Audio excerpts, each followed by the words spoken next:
আসসালামু আলাইকুম। আমি Fatema Mukta, lecturer, department of sociology, government Ispahani college, Keraniganj, Dhaka. প্রিয় ফার্স্ট ইয়ার স্টুডেন্টস, তোমরা সবাই নিশ্চয়ই ভালো আছো। তোমাদের সবাইকে আজকের সমাজবিজ্ঞান অনলাইন ক্লাসে স্বাগত জানাচ্ছি। আজকে তোমাদের সাথে সোশ্যাল হিস্ট্রি অ্যান্ড সিভিলাইজেশন কোর্সটি নিয়ে আলোচনা করব। এই কোর্সটির চ্যাপ্টার 6 নিয়ে তোমাদের সাথে আলোচনা করব। চলো দেখা যাক এই চ্যাপ্টারে কোন কোন টপিকসগুলো নিয়ে আজকে আলোচনা করব। সিভিলাইজেশন বা সভ্যতা,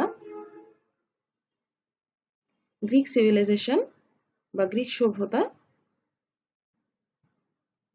main features of Greek civilization, Greek সভ্যতার প্রধান বৈশিষ্ট্যসমূহ। যদিও সভ্যতা সম্পর্কে তোমাদেরকে আগে পড়ানো হয়েছে, কিন্তু গ্রিক সিভিলাইজেশন পড়ার আগে আমরা সভ্যতা সম্পর্কে আরেকটু দেখে নেব।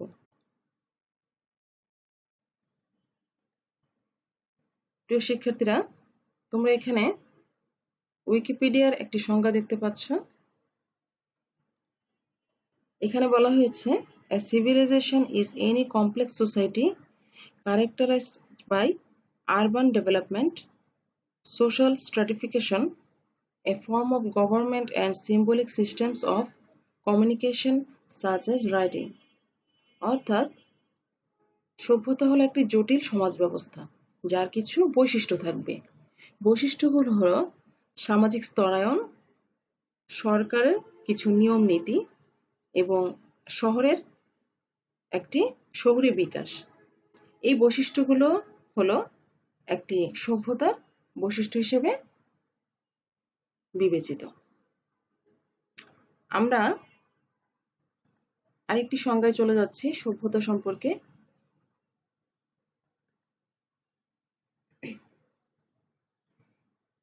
আমেরিকান ডিকশনারির তথ্য মতে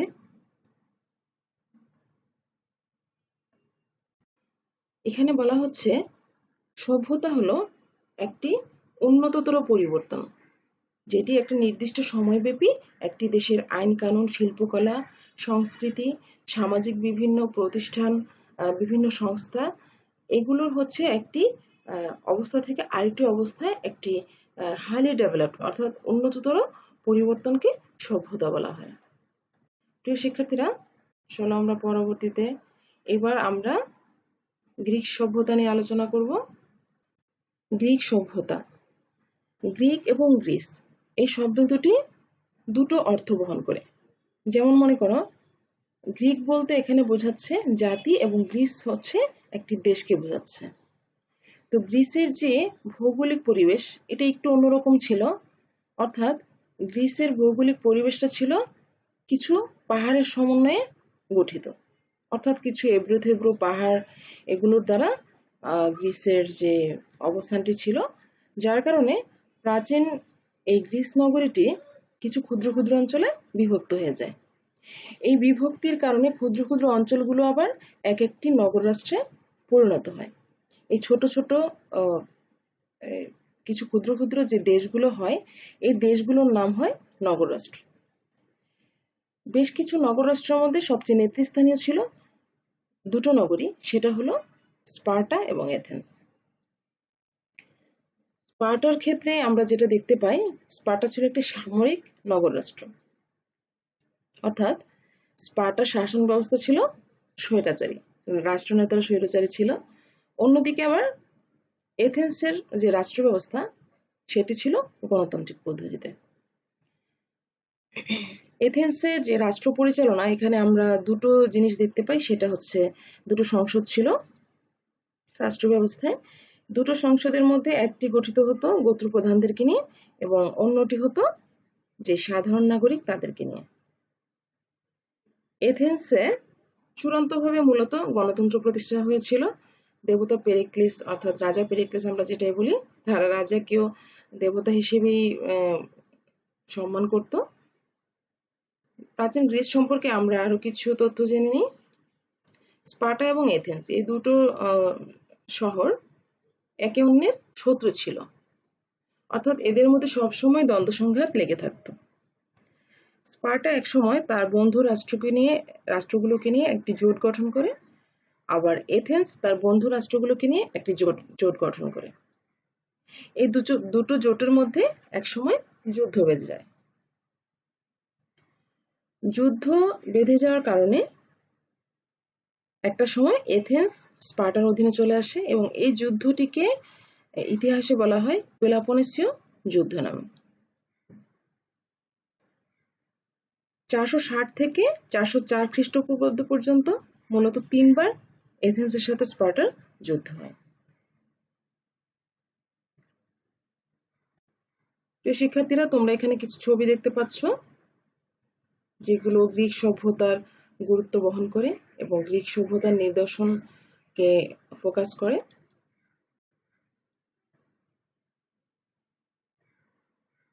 এবং তোমরা আরো দেখতে পাচ্ছ যে গ্রিক যে নগরীটি কিছু পাহাড় বেষ্টিত চারপাশে দেখা যাচ্ছে।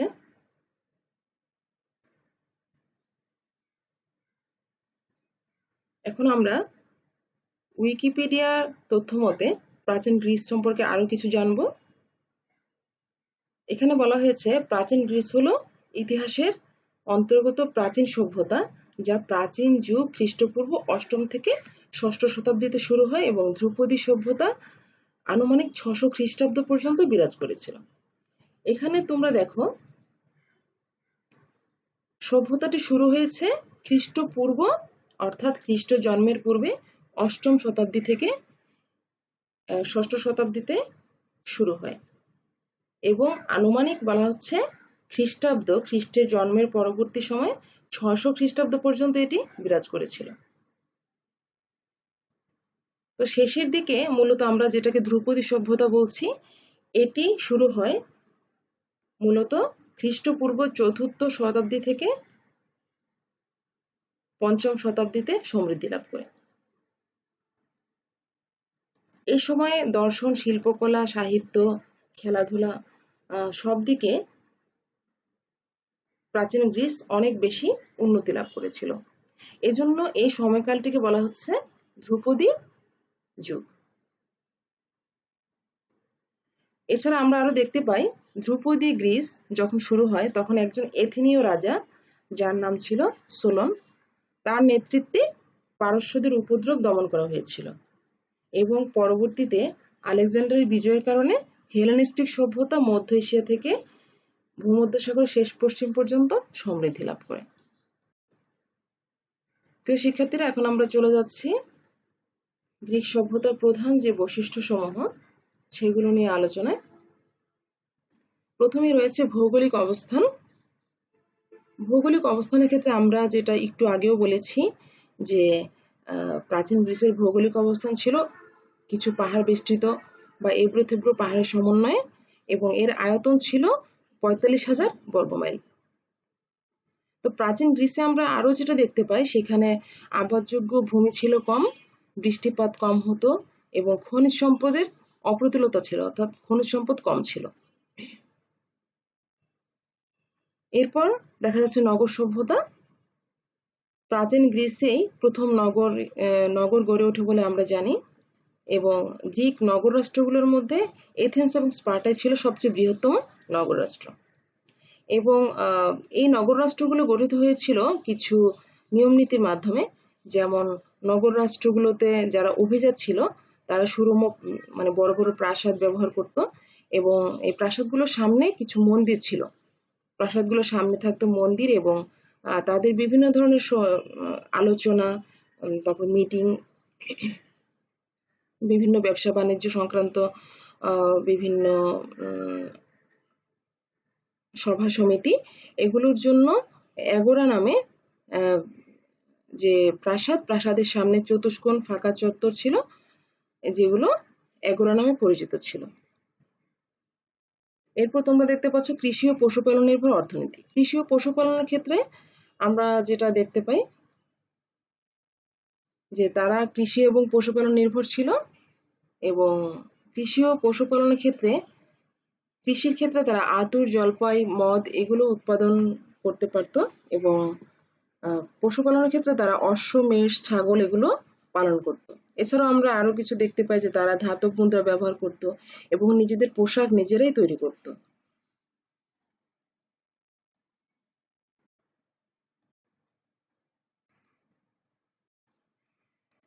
প্রিয় শিক্ষার্থীরা, আরেকটি পয়েন্ট বাদ পড়েছে, সামাজিক সংগঠন ও শ্রেণীবিভক্ত সমাজ। সামাজিক সংগঠন ও শ্রেণীবিভক্ত সমাজের ক্ষেত্রে প্রাচীন গ্রিসে আমরা যেটা দেখতে পাই যে সেখানে কতগুলো শ্রেণী ছিল, যেমন অভিজাত, বণিক, শ্রমিক, কৃষিজীবী, ভূমিদাস, কৃতদাস ইত্যাদি ছিল। এবং সামাজিক সংগঠন বলতে সেখানে অভিজাতরা ছিল সবচেয়ে উচ্চ মর্যাদার অধিকারী এবং যারা কৃতদাস তারা ছিল সবচেয়ে নিম্ন মর্যাদার অধিকারী। এবং যারা একটা শ্রেণী ছিল বণিক শ্রেণী, তোমরা একটু আগে জানতে পেরেছো যে প্রাচীন গ্রিসে আবাদযোগ্য জমি কম ছিল এবং সেখানে আবাদযোগ্য জমি কম থাকার কারণে সেখানে উৎপাদন কম হতো, অনেক শস্যই তারা উৎপাদন করতে পারতো না। এগুলোর বিভিন্ন শস্য প্লাস আরো অনেক বিষয়ের জন্য তারা যে প্রাচীন অন্যান্য দেশ এগুলোর উপর ডিপেন্ড করতে হতো।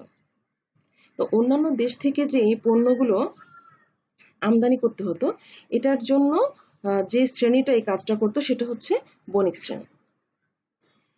এই বণিক শ্রেণীরা এগুলো অন্যান্য দেশ থেকে বিভিন্ন তাদের প্রয়োজনীয় জিনিসপত্র এগুলো আমদানি করত। এই দেশগুলো হলো মিশর, মেসোপটেমিয়া ইত্যাদি দেশ থেকে তারা আমদানি করত। বণিক শ্রেণী যেহেতু এই আমদানির সাথে জড়িত ছিল, যার কারণে তারা একটি সময়ে অনেক বেশি সম্পদশালী একটি শ্রেণী হিসেবে রূপান্তরিত হয়। আর শ্রেণী বিভক্তর ক্ষেত্রে তোমরা যেটা দেখতে পাবে সেটা হচ্ছে যে সেখানে ভূমিদাস, কৃতদাস, শ্রমিক, কৃষক, বণিক, অভিজাত এদের সমন্বয়ে একটি শ্রেণী বিভক্তি তৈরি হয়েছিল, যেখানে কৃতদাসদের কোনো অধিকারই ছিল না এবং বলা হয় তাদেরকে পণ্য কেনাবেচার মতোই বিভিন্ন জায়গায় কেনাবেচা করা হতো। প্রাচীন গ্রিক সমাজে আমরা আরেকটি বিষয় দেখতে পাই শ্রেণী বিভক্তির ক্ষেত্রে, সেখানে ব্যবসায়ী, ঠিকাদার, কারিগর, শিল্পকর্মী এরা ছিল মেটিক শ্রেণীভুক্ত। মেটিকদের কোনো নাগরিক অধিকার ছিল না। এরপর আমরা চলে আসি কৃষি নির্ভর ও পশুপালন নির্ভর অর্থনীতি, যেটা তোমাদের সাথে একটু আগে আলোচনা করলাম। দাস প্রথা হচ্ছে প্রাচীন গ্রিক সমাজের একটি অন্যতম বৈশিষ্ট্য, যেখানে আমরা দেখতে পাই যে তারা বিভিন্ন শিল্প কারখানা এবং বিভিন্ন বড় বড় খামার এগুলোতে তারা দাস শ্রম নিয়োগ করত এবং দাস প্রথার ব্যাপক প্রসার ঘটে প্রাচীন গ্রিক সমাজে। এথেন্সের যে দাস ব্যবসায়ীরা তারা এশিয়া মাইনর, সিরিয়া বিভিন্ন দেশ থেকে দাসদেরকে আমদানি করত এবং পারস্য যুদ্ধের পর অনেক যুদ্ধবন্দীকে তারা দাস হিসেবে নিয়োগ করেছিল। এরপর আমরা আসি গণতান্ত্রিক রাজনীতি, অর্থাৎ প্রাচীন গ্রিক সমাজে গণতন্ত্র চর্চাটা কেমন ছিল সেটা আমরা দেখি। এখানে গণতান্ত্রিক রাজনীতিতে প্রাচীন গ্রিসে দেখা যায় যে গণতান্ত্রিক ব্যবস্থা একটা সময় গিয়ে একটি যথেষ্ট পরিপূর্ণতা লাভ করেছিল এবং মূলত এই গণতান্ত্রিক যে অধিকারটা এটা মূলত ভোগ করত এথেন্সবাসীরা। যারা বহিরাগত ছিল তারা এই অধিকার থেকে বঞ্চিত হতো। এবং নগর রাষ্ট্রের আয়তন সাধারণত 100 বর্গ মাইলের বেশি হতো না এবং নগরের লোক সংখ্যা ছিল 10-15 হাজারের মতো। সাহিত্য ও নাট্যচর্চা প্রাচীন গ্রিক সমাজে তোমরা জানো যে ইলিয়ড, ওডিসি এর মতো বিখ্যাত মহাকাব্য রচিত হয়েছিল এবং প্রাচীন গ্রিক সমাজে আমরা যেটা দেখতে পাই যে ষষ্ঠ ও পঞ্চম অব্দে যে প্রধান যে বিষয়টা ছিল সেটা হচ্ছে নাটক। তারা তাদের দেবতাদের উদ্দেশ্যে বিভিন্ন অনুষ্ঠানের মধ্য দিয়ে এই নাটকগুলোকে প্রেজেন্ট করত এবং এসকাইনান ছিলেন একজন নাট্যকার এবং সৃজনশীল নাট্যকার হিসেবে যাকে বলা হতো তার নাম ছিল সফোক্লিস। প্রাচীন ইতিহাসের জনক আমরা ইতিহাসের জনক যাকে বলি হেরোডাটাস, তিনি বিভিন্ন ঐতিহাসিক রচনা করেছেন যাকে আমরা একটি প্রাচীন গ্রিসের যে ঐতিহাসিক বর্ণনা সেখান থেকে দেখতে পাই। সাহিত্য ও নাট্য চর্চার ক্ষেত্রে আমরা প্রাচীন গ্রিসে যেটা দেখতে পাই যে সেখানে হেলেনীয় যুগে মূলত এই সাহিত্য নাট্য চর্চার যে বিকাশটা সেটা সেটা বিকাশ লাভ করে, এবং গ্রিক কবি হোমারের রচিত যে ইলিয়ড ওডিসি সেটা প্রাচীন গ্রিক সাহিত্যকে অনেক বেশি সমৃদ্ধ করে। এবং এছাড়াও ধর্মকে কেন্দ্র করে গ্রিসে বিভিন্ন ধরনের বার্ষিক নাটক অনুষ্ঠিত হতো। এখন আমরা দেখব শিক্ষা ও সংস্কৃতি। শিক্ষা ও সংস্কৃতির ক্ষেত্রে যেটা দেখতে পাই যে প্রাচীন গ্রিসে মোটামুটি যথেষ্ট শিক্ষিত মানুষজন শিক্ষা লাভ, অর্থাৎ শিক্ষা ও সংস্কৃতির ব্যাপক প্রসার ঘটে। গ্রিসের স্বাধীন মানুষের মতোই শিক্ষিত অনেকেই ছিল, এবং সেখানে যেটা দেখা যায় যে অবস্থা সম্পন্ন যে পরিবারগুলো সেখানে 7 থেকে 14 বছর বয়স পর্যন্ত ছেলে মেয়েদেরকে যারা ছেলেরা তাদেরকে স্কুলে পাঠানো হতো, এবং স্কুলে তাদেরকে বিভিন্ন জিনিস শেখানো হতো, যেমন মনে করো ছবি আঁকা, বিভিন্ন বাদ্যযন্ত্র বাজানো, এবং তাদেরকে সাহসী, শক্তিশালী ও সক্রিয় রূপে গড়ে তোলার জন্য তাদেরকে সেখানে গড়ে তোলা হতো। কিন্তু এখানে আরেকটি বিষয় হলো মেয়েরা সেখানে স্কুলে যেত না, মেয়েদের শিক্ষার কোনো ব্যবস্থা ছিল না। গ্রিক সভ্যতায় আমরা আরেকটি যেটি দেখতে পাই সেটি হলো লিখন পদ্ধতির আবিষ্কার, লিপির আবিষ্কার। অর্থাৎ গ্রিকরা ফিনিশীয়দের কাছ থেকে লিখন পদ্ধতি আয়ত্ত করেছিল। আমরা জানি যে ফিনিশীয়রা মূলত 22টি বর্ণমালা উদ্ভাবন করেছিল। গ্রিকরা এই 22টি বর্ণমালার সাথে আরো 4টি বর্ণ, যেমন ই, আই, ও, ইউ, এগুলো যুক্ত করে, এগুলোকে যুক্ত করে মোট 26টি বর্ণমালা তৈরি করে, যা আমাদের আজকে ইংরেজি বর্ণমালায় গৃহীত বর্ণমালা।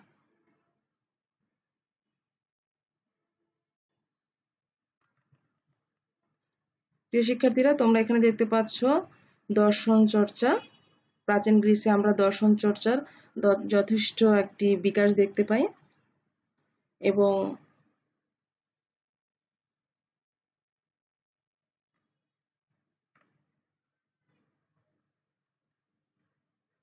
ধর্মীয় সংগঠন ও বিশ্বাস। ধর্মীয় সংগঠন ও বিশ্বাসের ক্ষেত্রে আমরা যেটা দেখতে পাই সেটি হলো তারা বিভিন্ন প্রকৃতি ও মাটিকে পূজা করত। তো তারা বিভিন্ন দেবদেবীতে বিশ্বাসের পাশাপাশি তারা যে খ্যাতিমান যারা গ্রিক সমাজে যারা বীর ছিলেন তাদেরকেও পূজা করত। এরপর দেখা যায় প্রত্যেকটি নগর বা অঞ্চলে তাদের নিজস্ব দেবতা ছিল। দেবতাদের তারা বিভিন্ন বিষয় দিয়ে, বিভিন্ন জিনিস দিয়ে পূজা করতো, যেমন ফুল, ফল, শস্য, আবার বিভিন্ন ধরনের খাবার, এগুলো দিয়ে তাদেরকে পূজা করত। প্রাচীন গ্রিসে আরো যেটা ছিল সেটা তারা পারিবারিক দেবতা, সাধারণ নাগরিকের দেবতা, রাষ্ট্রীয় দেবতা ইত্যাদি আলাদা আলাদা তাদের দেবতা ছিল। এবং তাদের যে ধর্মীয় বিশ্বাস তারা বিভিন্ন দেবদেবীতে বিশ্বাসী ছিল, এবং সমগ্র জগতের দেবদেবীতে পরিপূর্ণ, এগুলো তারা বিশ্বাস করত। এবং তাদের যে পুজো অর্চনা এগুলো সব দেবদেবীর উদ্দেশ্যেই রচিত হতো। দর্শন চর্চার ক্ষেত্রে আমরা যেটা দেখব, প্রাচীন গ্রিসই মূলত পৃথিবীর মানচিত্র আঁকতে সক্ষম হয়েছিল। গ্রিক যে চিন্তাবিদরা তারা মানুষ এবং বিশ্বব্রহ্মাণ্ডের উদ্ভব ও বিকাশের বিষয়গুলো নিয়ে তারা চিন্তা করত এবং আলোচনা করত। এই বিষয়গুলো যেমন মানুষ, তারপর মানুষের সাথে সংশ্লিষ্ট সকল কিছু, প্রাকৃতিক, বাস্তব, এই বিষয়গুলো কেন ঘটছে, এর কার্যকারণ, সূত্র, নীতি, পদ্ধতি, এগুলো নিয়ে প্রাচীন গ্রিক দর্শনে আলোচনা করা হতো। দর্শন সম্পর্কে বিভিন্ন মতবাদের উপর যে বিতর্ক সৃষ্টি হয়েছিল, গ্রিকরা মূলত সেটির অবসান ঘটাতে পেরেছিল, এবং দর্শনের যে প্রসার এবং গুরুত্ব এটি প্রতিষ্ঠিত করতে পেরেছিল। এবং দর্শনের চর্চাটাও প্রাচীন গ্রিসে অনেক বেশি পরিমাণে বহাল ছিল।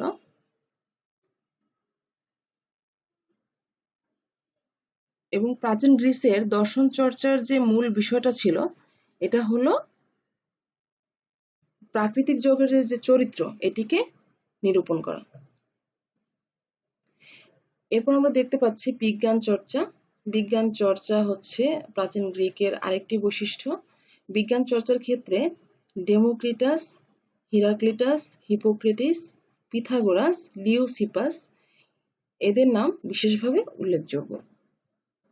এবং আমরা জানি যে প্রাচীন গ্রিসে বিজ্ঞান চর্চার দিক দিয়ে অনেক দূর এগিয়ে গিয়েছিল। স্থাপত্য শিল্প ও ভাস্কর্য। স্থাপত্য শিল্পেও তারা অনেক বেশি পরিচিত ছিল এবং বিভিন্ন ধরনের মন্দির, দর্শনীয় মূর্তি এগুলো তারা নির্মাণ করতে পেরেছিল, সুরম্য প্রাসাদ। এছাড়া তাদের মননশীলতা ও শিল্পকলা দিয়ে তারা অনেক কিছু তৈরি করতে পেরেছিল। এবং গ্রিক স্থাপত্যের 3টি শ্রেণী ছিল। এই শ্রেণীগুলো হচ্ছে ডোরীয় রীতি, আয়োনীয় রীতি এবং কারিন্থীয় রীতি।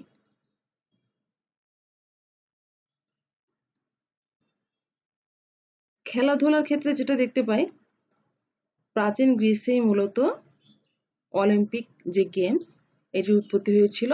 সেখানে সেটা 4 বছর অন্তর অন্তর এই অলিম্পিক গেমস প্রতিযোগিতা অনুষ্ঠিত হতো এবং তারা এই খেলাটির আনুষ্ঠানিকতা যে আয়োজন, এই আয়োজনটি করত মূলত 4 বছর পর পর। এবং এটি শুরু হয় 776 অব্দে।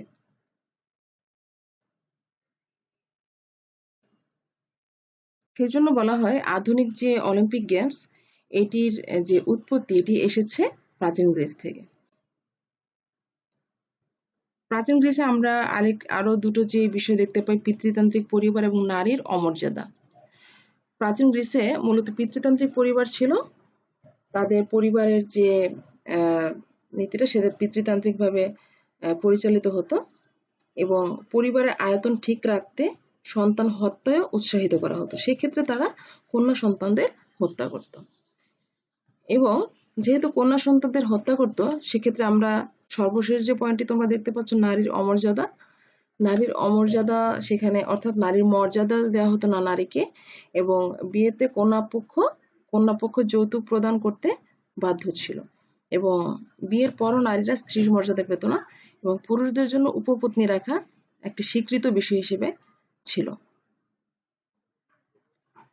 তো শিক্ষার্থীরা, আমরা এতক্ষণ যে আলোচনাগুলো করলাম সেগুলো হলো প্রাচীন গ্রিক সমাজের গুরুত্বপূর্ণ কিছু বৈশিষ্ট্য। তো চলো আমরা আবার ক্লাসটি একটু রিভিউ দেখে নিই।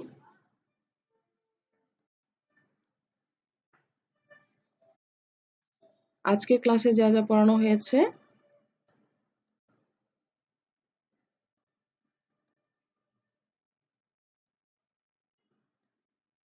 অধ্যায় 6-এর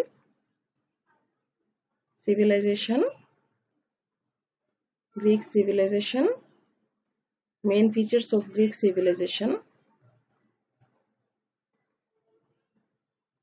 এবং তোমরা উইকিপিডিয়ার একটি সংজ্ঞা এখানে দেওয়া আছে, বইয়ে আরো কিছু সমাজবিজ্ঞানীদের সংজ্ঞা তোমরা পাবে, আরো বেশ কিছু ঐতিহাসিক এবং সমাজবিজ্ঞানী তাদের সংজ্ঞাগুলো তোমরা বইয়ের মধ্যে পাবে। এখানে দেওয়া আছে আমেরিকান ডিকশনারির একটি সংজ্ঞা। এবং প্রাচীন গ্রিক সম্পর্কে আমরা কিছু এখানে আলোচনা করেছি, গ্রিক সভ্যতার কিছু পিকচার। উইকিপিডিয়া অনুযায়ী গ্রিক সভ্যতার কিছু বর্ণনা এবং গ্রিক সভ্যতার প্রধান প্রধান যে বৈশিষ্ট্যগুলো, এগুলো নিয়ে আজকে তোমাদের সাথে আলোচনা করা হলো। তো প্রিয় শিক্ষার্থীরা, আজকের ক্লাস এ পর্যন্তই। তোমরা সবাই ভালো থাকবে এবং তোমাদের সবাইকে এতক্ষণ ক্লাসে থাকার জন্য ধন্যবাদ জানাচ্ছি এবং পরবর্তী ক্লাসে ইনশাল্লাহ আবার দেখা হবে। সবাই ভালো থেকো, সুস্থ থেকো। আল্লাহ হাফেজ।